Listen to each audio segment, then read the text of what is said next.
Bienvenue dans Défense Zone, votre podcast spécialisé dans les questions de défense et de sécurité. Chaque semaine, en plus de nos entretiens avec des militaires, policiers, gendarmes, entrepreneurs et autres experts du secteur, nous vous proposons un court résumé des actualités qu'il ne fallait pas rater ces derniers jours. Armée de l'air et de l'espace. Jeudi 3 novembre, vers 14h45, un pilote de Mirage 2000-5 de l'escadron de chasse 1-2 Cigogne a été contraint de s'éjecter alors qu'il se trouvait à environ 5 km de la base aérienne sans cesse de Luxeuil-Saint-Sauveur. Un communiqué de l'armée de l'air et de l'espace précisait que le pilote est indemne et que l'appareil non armé a été retrouvé dans une zone boisée et n'a pas provoqué de dégâts majeurs au sol. C'est le 4e appareil de ce type perdu par l'escadron basé en Haute-Saône. En 2013 et 2014, les pilotes avaient réussi à s'éjecter suite à une collision aviaire et une panne mécanique. En 2012, en revanche, l'accident avait coûté la vie à un colonel taïwanais alors présent dans le cadre d'un programme d'entraînement. Coupe du Monde. C'est désormais acté depuis le 2 novembre, l'accord passé en 2021 entre le directeur de la Gendarmerie nationale et le responsable qatari de la sécurité de la Coupe du Monde est inscrit au journal officiel. Le texte précise que cet accord, je cite, vise à assurer un haut niveau de sécurité de la Coupe du Monde de football de 2022 au travers d'actions de conseil technique et d'assistance opérationnelle. Pour l'occasion, 200 gendarmes devraient assister à la compétition qui se déroulera du 21 novembre au 18 décembre 2022. Parmi eux, une vingtaine viennent du GIGN, accompagnés par 10 équipes cynotechniques et certainement le même nombre de démineurs, alors que la majorité, soit près de 170 militaires, seront des spécialistes de la lutte anti-drone. Les gendarmes seront renforcés par une dizaine de policiers ayant travaillé sur les mouvements hooligans. Le décret stipule que les agents français seront en tenue sur le territoire qatari et pourront porter leur arme de service. Un long chapitre dans ce décret précise les modalités juridiques en cas d'infraction d'un des agents lors de sa présence sur le territoire. Le partenariat pourrait aussi porter sur de la surveillance portuaire et maritime, ainsi qu'une assistance technique en matière de cybersécurité. La France ne sera pas la seule nation étrangère à apporter assistance sécuritaire puisque le Royaume-Uni vient de déployer 4 Eurofighters Typhoon sur la base aérienne de Duqan pour la surveillance de l'espace aérien. L'Italie, qui n'est pas qualifiée pour la compétition, enverra de son côté près de 560 militaires avec des véhicules, un drone sous-marin, un patrouilleur polyvalent de haute mer et des spécialistes NEDEX de déminage et NRBC. Corée du Nord.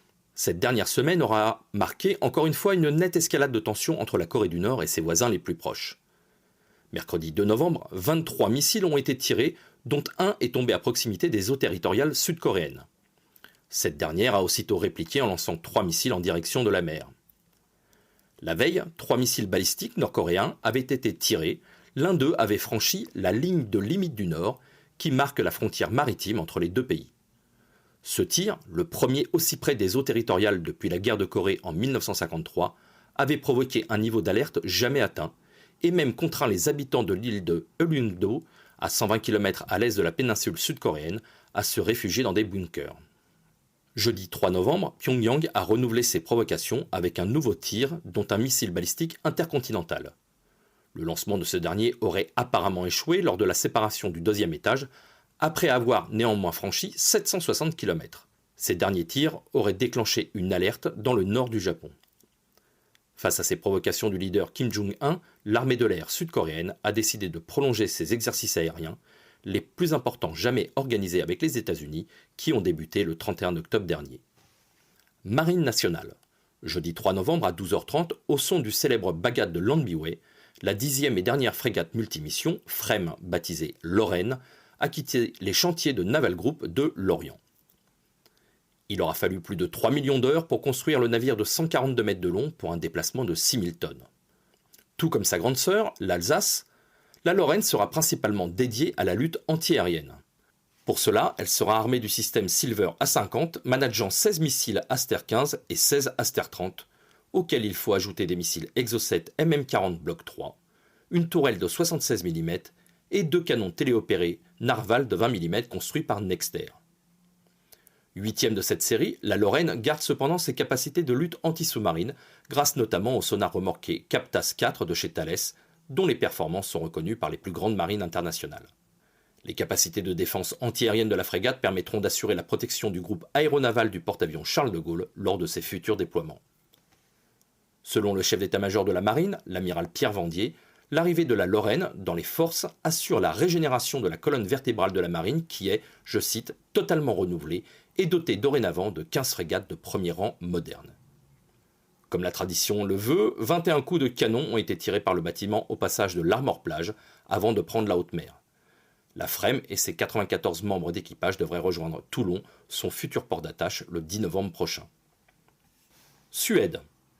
La série noire semble continuer pour le NH-90, l'hélicoptère construit au début des années 90 par le consortium NHI pour NATO Helicopter Industry, rassemblant Airbus Hélicoptère pour la France et l'Allemagne, Fokker pour les Pays-Bas et Augusta Westland, futur Leonardo, pour l'Italie. Depuis quelques années, l'appareil vendu à 566 exemplaires, 418 en version terrestre et 148 en version navale, a connu de nombreux déboires.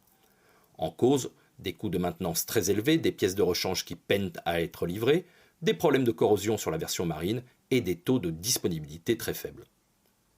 En 2020, la Belgique et l'Australie ont annoncé leur souhait d'opérer un retrait d'une partie de leur parc d'appareils, alors qu'en 2022, la Norvège annonçait le renvoi à NIH de l'ensemble de ses hélicoptères, soit 14 NH-90. Mardi 1er novembre, c'est au tour de la Suède, par la voix de son chef d'état-major des armées, de signaler son mécontentement sur les performances de ses hélicoptères. Déjà, en 2018, un rapport précisait que le coût d'une heure de vol de la version navale était estimé à plus de 25 000 €, soit très largement supérieur à ce qui était annoncé initialement. Le haut gradé suédois a donc décidé de suivre son voisin norvégien avec le retour pur et simple au constructeur de ses 18 machines, 13 versions terrestres et 5 marines.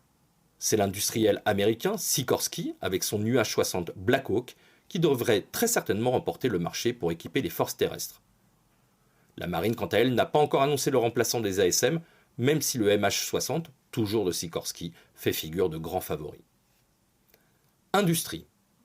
Mercredi 2 novembre, après de longs mois de négociations, MBDA et Safran ont annoncé officiellement l'acquisition majoritaire, soit 63%, de Silas, la compagnie industrielle des lasers, une PME française spécialisée dans la technologie des lasers.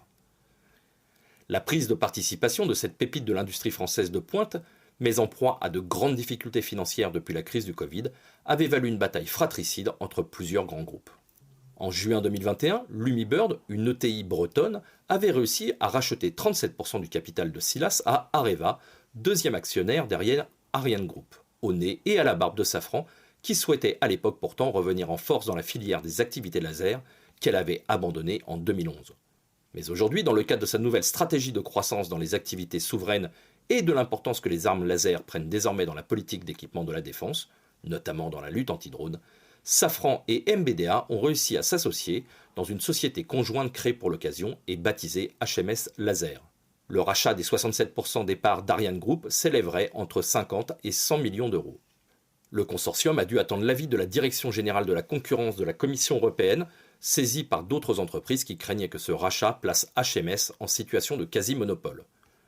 Le rapport de cette dernière a conclu que, je cite, « la concentration ne soulevait pas de problème de concurrence compte tenu de son impact limité sur la structure du marché, ainsi que du fait que la nouvelle entité n'aurait pas la capacité de verrouiller l'accès des potentiels fournisseurs d'effecteurs laser à un éventuel marché de systèmes d'armes laser. La transaction a été examinée dans le cadre de la procédure normale de contrôle des concentrations. » Fin de citation. Depuis quelques années, les armées s'intéressent de très près aux armes à effet dirigé, les armes laser. En juin dernier, d'ailleurs, la Direction générale de l'armement avait commandé un premier prototype d'une arme laser baptisée Elma-P auprès de Silas pour un montant de 10 millions d'euros. Voilà pour l'essentiel de l'actualité cette semaine. Pour en savoir davantage sur cet univers et pour découvrir tous nos articles et reportages, rendez-vous sur notre site internet défense-zone.com. Pour plus de brefs, d'articles de fond et de photos, nous éditons également tous les 3 mois un magazine papier que vous pouvez recevoir en étant abonné à notre espace premium. Il vous permettra aussi d'avoir accès à des contenus exclusifs sur nos différents supports. Vous trouverez tous les liens nécessaires dans la description de cet épisode.